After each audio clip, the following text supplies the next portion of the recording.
Assalamualaikum warahmatullahi wabarakatuh. Selamat pagi dan salam sejahtera bagi kita semua.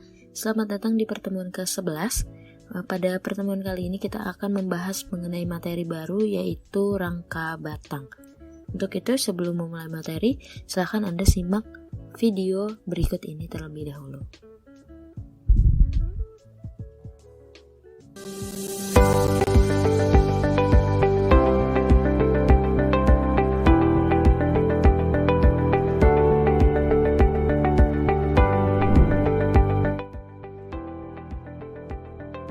Struktur rangka batang atau truss adalah struktur yang dibuat dengan menyusun elemen linear berbentuk batang-batang yang relatif pendek dan lurus menjadi pola-pola segitiga. Rangka batang banyak ditemui pada struktur jembatan atau struktur atap-atap rumah. Secara struktur, sebenarnya rangka batang ini merupakan struktur yang paling sederhana, karena hanya terdiri dari batang-batang yang mengalami tekan atau tarik saja.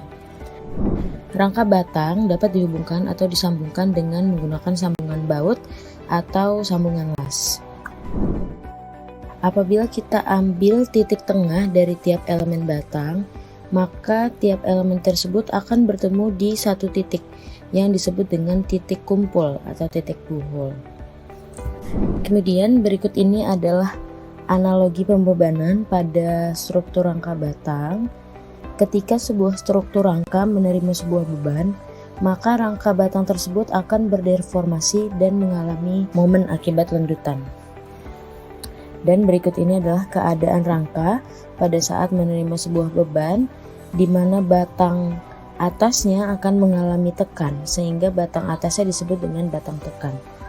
Dan batang bawah mengalami tarik, sehingga batang bawahnya ini akan disebut dengan batang tarik. Dan tidak lupa pula pada struktur rangka ini akan terjadi momen, sehingga struktur rangka batang yang akan mengalami lendutan.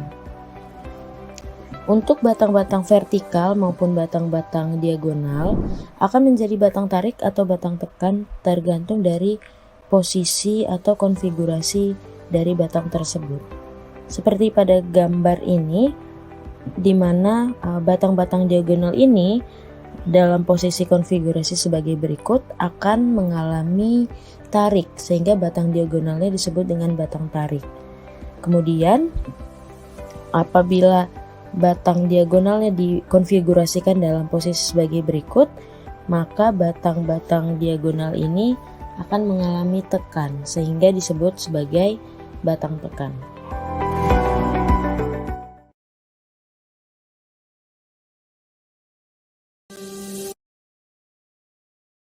Rangka batang adalah suatu struktur rangka dengan rangkaian batang-batang yang berbentuk segitiga. Elemen rangka batang biasanya terbuat dari material kayu, baja, aluminium, dan lain sebagainya. Dan dalam struktur rangka batang dipilih bentuk segitiga karena bentuk segitiga adalah bentuk yang paling stabil, sehingga tidak mudah berubah-ubah. Sambungan atau titik buhul pada struktur rangka batang dianggap berperilaku sebagai sendi. Dan untuk menyambung titik buhul digunakan plat buhul, di mana plat buhul ini merupakan sambungan baja yang menggunakan baut atau paku keling atau las. Sedangkan pada konstruksi kayu menggunakan sambungan baut, pasak atau paku. Struktur rangka batang merupakan kumpulan dari batang-batang yang mana gaya-gaya batang tersebut harus diketahui. Dan dalam hal ini, gaya-gaya batang tersebut beberapa gaya tarik atau beberapa gaya tekan. Jadi batang-batang yang ada pada rangka batang ini akan disebut sebagai batang tarik atau batang tekan tergantung dari konfigurasi batangnya. Berikut ini adalah tipe-tipe dari rangka batang yang terdiri dari tipe jembatan dan tipe atap. Bisa Anda simak pada gambar yang tersedia. Dan untuk menganalisis struktur rangka batang dapat digunakan beberapa metode. Antara lain adalah metode grafis dan metode analisis. Metode grafis ini dibagi menjadi 3, ada metode Cremona, Kuhlmann, dan Willott-Moore. Kemudian untuk metode analitisnya ada 3 metode, yaitu titik buhul, metode Ritter, dan metode unit load. Dan pada perkuliahan mekanika teknik 1 ini, kita akan menggunakan analisis struktur rangka dengan metode grafis yaitu Cremona dan metode analitis dengan menggunakan titik buhul serta Ritter. Pada pertemuan ke-11 ini, kita akan membahas mengenai analisis struktur rangka batang dengan menggunakan metode titik buhul. Metode titik buhul ini merupakan metode dengan penyelesaian secara analitis menggunakan persamaan dasar kesetimbangan yaitu sigma V sama dengan 0 dan sigma H sama dengan 0. Untuk menentukan ketidaktentuan pada struktur rangka batang, kita dapat menggunakan syarat sebagai berikut, di mana apabila jumlah batang ditambah dengan jumlah reaksinya sama dengan 2 kali dari jumlah titik buhulnya, maka dapat kita selesaikan dengan menggunakan analisis struktur statis tertentu. Dan apabila jumlah batang ditambah dengan jumlah reaksinya lebih dari 2 kali jumlah titik buhulnya, maka kita harus menyelesaikan analisis struktur rangka batang tersebut dengan menggunakan struktur statis tak tentu. Kita langsung saja masuk ke contoh soal. Pada soal berikut ini terdapat rangka atap dengan jumlah batang atau jumlah membernya 11 buah dan ada 3 reaksi yang tidak diketahui dari tumpuannya, yaitu tumpuan sendi dan tumpuan roll, serta jumlah join pada rangka tersebut sebanyak 8 titik. Kita tentukan terlebih dahulu apakah batang ini merupakan batang yang bisa diselesaikan dengan menggunakan struktur statis tertentu atau rangka ini merupakan rangka yang harus diselesaikan dengan struktur statis tak tentu. Maka kita menentukan dulu jumlah batang ditambah dengan reaksinya sama dengan 2 kali jumlah titik joinnya.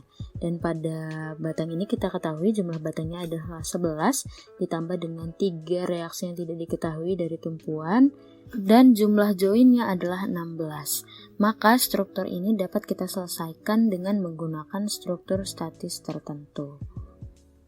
Setelah itu, kita dapat menentukan terlebih dahulu reaksi perletakan di setiap tumpuan dengan sigma momen sama dengan 0, sehingga kita mendapatkan nilai reaksi di VB sebesar 150 kg dan reaksi di VA sebesar 150 kg.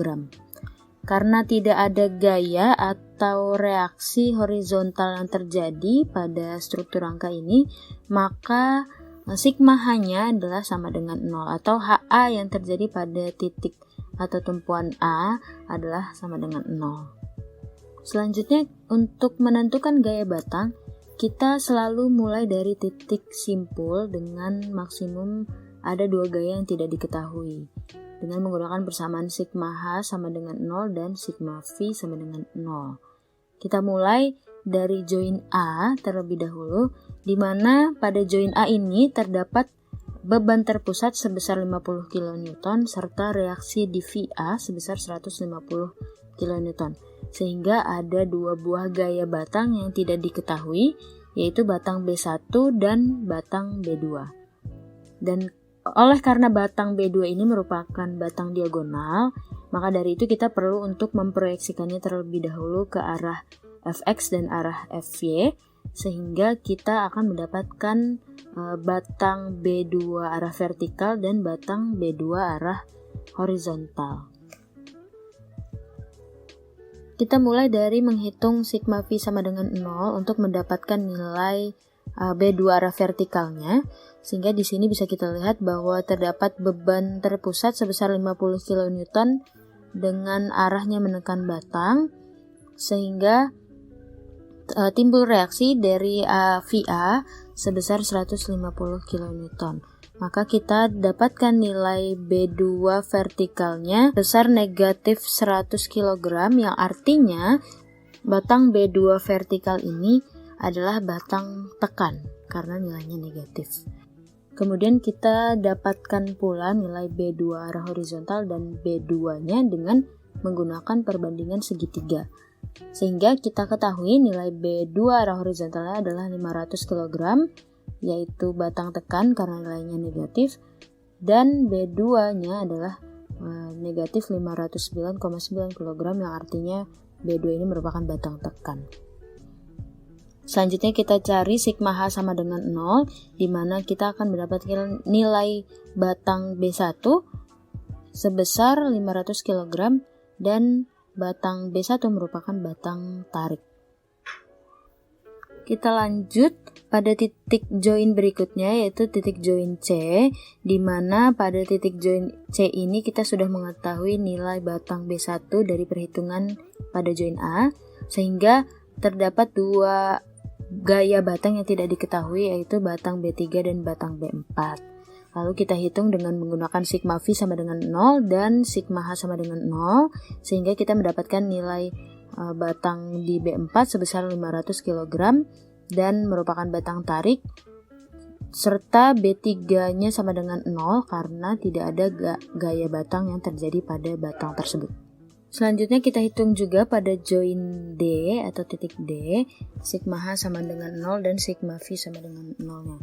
Kita mulai dari sigma H sama dengan 0, karena sebelumnya kita sudah mendapatkan nilai B2, batang B2H-nya, sehingga kita masukkan ke dalam persamaan, dan karena ada dua gaya batang yang belum diketahui, yaitu batang B6H dan batang B5H, sehingga pada sigma horizontal sama dengan 0 ini kita mendapatkan persamaan 1, yaitu B6H ditambah B5H sama dengan negatif 500. Ini menjadi persamaan pertama. Kemudian pada saat kita mencari sigma V sama dengan 0, kita mendapatkan persamaan kedua, yaitu 1,33 B6H dikurang 0,33 B5H sama dengan negatif 50. Lalu kita substitusi eliminasi persamaan 1 dan persamaan 2, sehingga kita mendapatkan nilai dari B5V-nya adalah sebesar 123,49 kg dan merupakan batang tekan. Lalu yang terakhir, kita hitung titik join di F dengan sigma H sama dengan 0 dan sigma V sama dengan 0, sehingga pada sigma H sama dengan 0 kita mendapatkan nilai B10V, yaitu sebesar 172,69 kg dengan batang tekan, dan pada sigma V sama dengan 0 kita dapatkan nilai B7-nya sebesar 295,38 kg batang tarik. Setelah kita dapatkan perhitungan arah reaksi vertikal dan arah reaksi horizontal dari join-join yang sudah kita hitung sebelumnya, maka selanjutnya kita memplot gaya-gaya batang pada tabel gaya dan menentukan sifat dari batang yang sudah kita hitung tadi. Batang tadi merupakan batang tekan atau batang tarik. Bisa Anda perhatikan pada tabel gaya berikut ini, dikarenakan rangka batang pada soal adalah simetris, maka batang yang berada di sisi kiri center bisa diidentikan dengan memiliki gaya yang sama dengan batang yang ada di sebelah kanan. Jadi kita tidak perlu menghitungnya dua kali karena bentuknya sudah simetris. Seperti itu langkah-langkah dalam menganalisis struktur rangka batang dengan menggunakan metode titik buhul. Kita akan mempelajari kembali rangka batang dengan metode titik buhul ini pada pertemuan selanjutnya. Silahkan Anda pelajari kembali metode ini dan kita bertemu di pertemuan berikutnya. Terima kasih. Wassalamualaikum warahmatullahi wabarakatuh.